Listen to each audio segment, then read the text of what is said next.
Welcome back for another video. Who are the best players to buy for Gameweek 13? Who's got the best fixture swings that we should be taking advantage of? All that and more in this week's Players to Buy video. And let's get straight into it by looking at the keepers first. So for Gameweek 13, Raya's top again after delivering a clean sheet last game week. Arsenal's defence was outstanding. Forest failed to register a single shot on target. Obviously in matches like that, Raya's ceiling is 6 points, but no complaints here if they limit opponents to no shots on target in games. Arsenal are away to West Ham for Gameweek 13, and they've got Sporting on Tuesday night before that away in Portugal. It's Man United's last good fixture for a few weeks, Everton home, which has got Onana second on the table this week with 3.9 points. He's a hard avoid for me now, given they've got Arsenal and City away in their next 4 games. Gameweek 17 onward looks like a potential opportunity to invest there, if they're showing promise under Amorim defensively and they look more settled. Spurs released a statement this week saying that Vicari's had to undergo ankle surgery and he's set for a spell on the sidelines. He could be out for a couple of months at least. So Forster's expected to come in. He's only 4.3 mil. He could be a cheap handy enabler. Though as we're well aware, Spurs are an unreliable source of clean sheets and they're now missing their keeper and both first choice centre backs. Van de Ven and Romero not far from a return.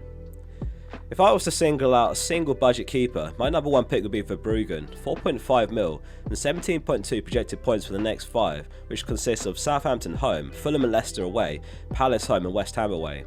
Just beyond the next 5 as well, they've got Brentford home in Gameweek 18 as well, so it's the best run of fixtures in the league right now. Which of course means there's opportunities in other positions as well, so let's move on to the defenders and then we'll look at the mids and forwards.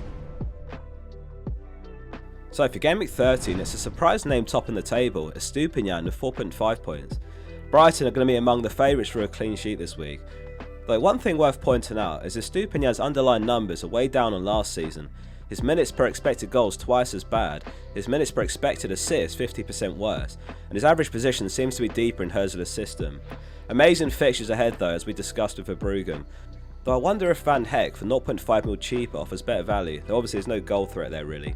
If we get positive news on Dunk and he's back in full training this week, then he's even cheaper for 4.4 mil, potentially even falling to 4.3 mil before the next deadline.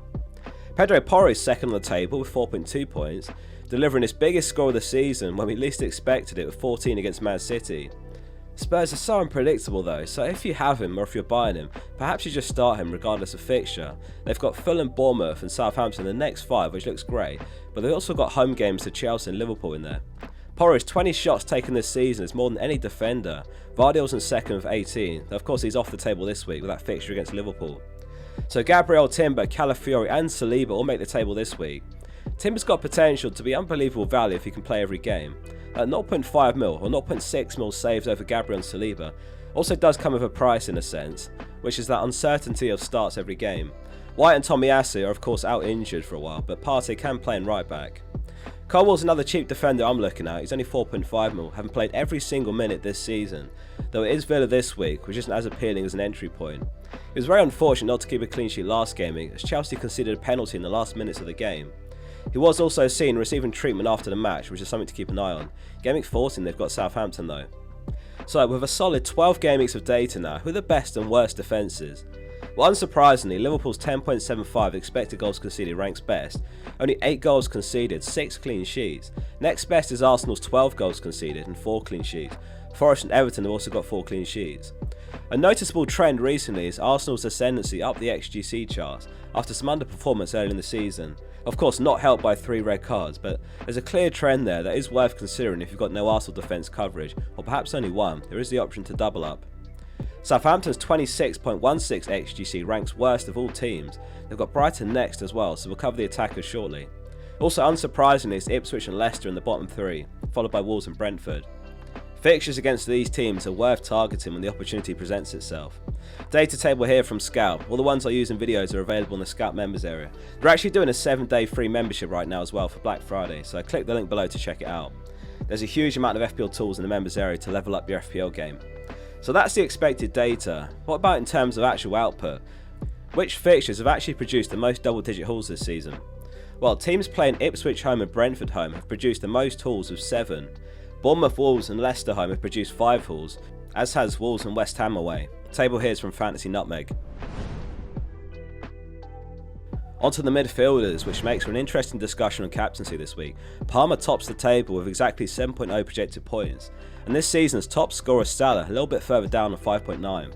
Let us know in the comments who your captain will be for Gameweek 13. There's so many options this week. So Palmer's home to Villa, and Mbeumo home to Leicester, Salah home to City and so on. The algorithm could be playing catch up in Man City's struggles recently. Over the last 4 game weeks, their 7.05 expected goals conceded ranks 5th worst in the league, so it is tempting to back Mo despite the projections here. Palmer's obviously huge upside though, as he'll probably be somewhat overlooked due to lack of output recently. Now, of course, he was incredibly unlucky to blank against Leicester, with that Madueke block shot on the line which was headed straight in. So Cooper's been sacked by Leicester this week. Will we see a response from them away to Brentford? Isn't Mbeumo going under the radar as a captain shout? His data has dropped off recently, but Leicester at home is an incredible fixture. And with those amazing upcoming fixtures, plus a goal last game week, Mitoma is back in the conversation as an incredible differential with lots of upside. He's only 5.8% owned, 6.4 mil. He generally plays 90 minutes as well, or just short of it. A big question for next week is whether to replace Mbeumo after the fixture run turns, and if so, who for? Mitoma is obviously one option. If you're able to free up the money, then obviously go for a premium like Palmer, Son or Saka. But around Mbeumo's price tag, the options are more limited. Gordon's someone that I've been looking at, though he didn't have a great game against West Ham. Not that any Newcastle players did, to be honest, and he was taken off early. Bowen in that game massively passed the eye test for me. He had a brilliant game, and West Ham put in a really impressive performance. Plus they've got immense fixtures from Gameweek 14, Leicester, Wolves, Bournemouth, Brighton, Southampton. He had a great post-match interview as well. He put across what it really means to him to play for West Ham, and he's currently my favourite pick for Gameweek 14 to replace Mbeumo. As we said, Mitoma could be another option, but it's not worth making that switch this week. Johnson's another one who's a strong candidate. He's got exactly 7.0 expected goal involvement this season, which only Salah and Palmer can actually beat among midfielders. He was heavily involved over the international break, which is probably the explanation for his benching against City. Looking at a bit cheaper options then, Rodgers and Semenyo are still very strong picks for me.